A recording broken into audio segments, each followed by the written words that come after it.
So let's jump right into it. So Darien Mason's company didn't exactly start off with a silver spoon, did it? I mean, the way he launched Mason Global Enterprises sounds more like a survival story than a business plan.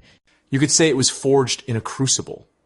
Darien didn't inherit a network or a pile of cash. He built every inch of this from the ground up, sometimes literally scraping by. What's wild to me is how he didn't shy away from the chaos. He actually seemed to make it part of his brand. Totally. And that chaos wasn't just about the market, right? It was internal, 2 staff turnovers, virtual assistants quitting, productivity and efficiency numbers all over the place. Yet somehow the quality of their work stayed impressively high, hovering around 93%. That's the paradox. While a lot of companies would panic at losing people or missing deadlines, Darien focused on refining what was left. He cut back on grand promises and instead doubled down on transparency and value.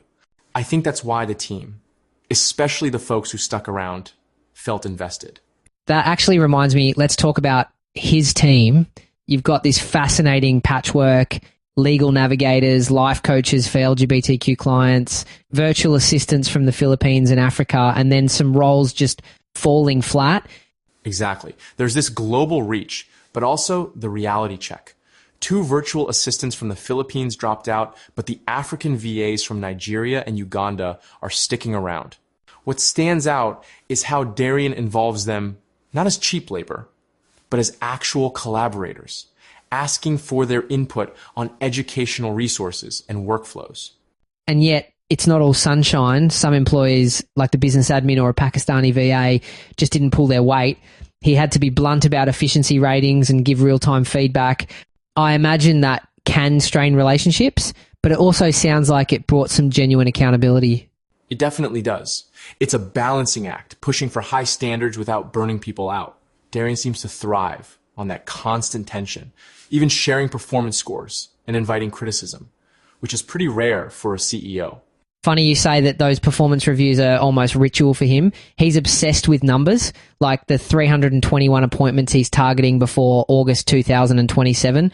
Did you catch why that number is such a big deal? It's symbolic and strategic.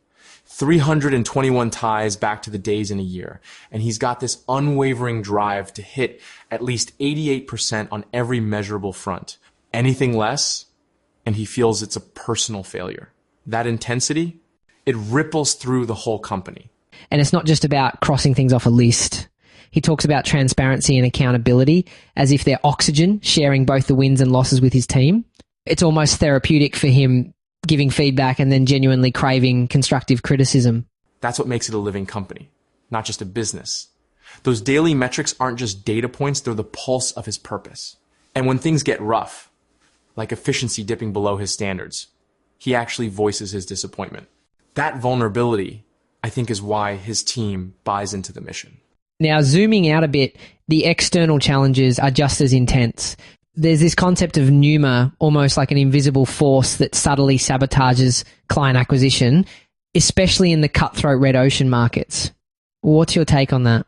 That pneuma is such a loaded idea, almost like the social currents and prejudices you can't point to directly. He's facing stigma, especially around mental health history and past false allegations.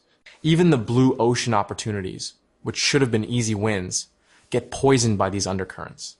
Yeah, and it all comes to a head with the mounting bills and deadlines, 30 days to pay tickets, prep a webinar, cover payroll, and keep the business bank account afloat. For most people, that's a meltdown scenario. But for Darien, it's almost like a crucible he's determined to transform into something valuable. That's the diamond from pressure philosophy he lives by. The darkness isn't just something he survived. It's a resource he uses to help others, whether it's through conflict resolution or teaching resilience. He's not just running a company. He's rewriting what it means to lead under fire. I've got to ask, how does his personal history with mental health shape all of this? He's been through institutions, faced misunderstanding, and yet he seems to wear that experience openly, almost as a badge. It's honestly the backbone of his leadership style. Instead of hiding those chapters, he draws from them, using his own trauma and recovery as a toolkit for others. He's trauma-informed and conflict resilient. Those aren't just buzzwords for him. They're practical guides. And that's rare in entrepreneurship. There's this myth that you have to be unbreakable, but Darien flips that on its head. He's saying, here's my story, scars and all, and here's how it makes me better at this. It's almost revolutionary, isn't it? Using vulnerability as a competitive advantage. In a world obsessed with polish, he's showing that the cracks are where the real light gets in.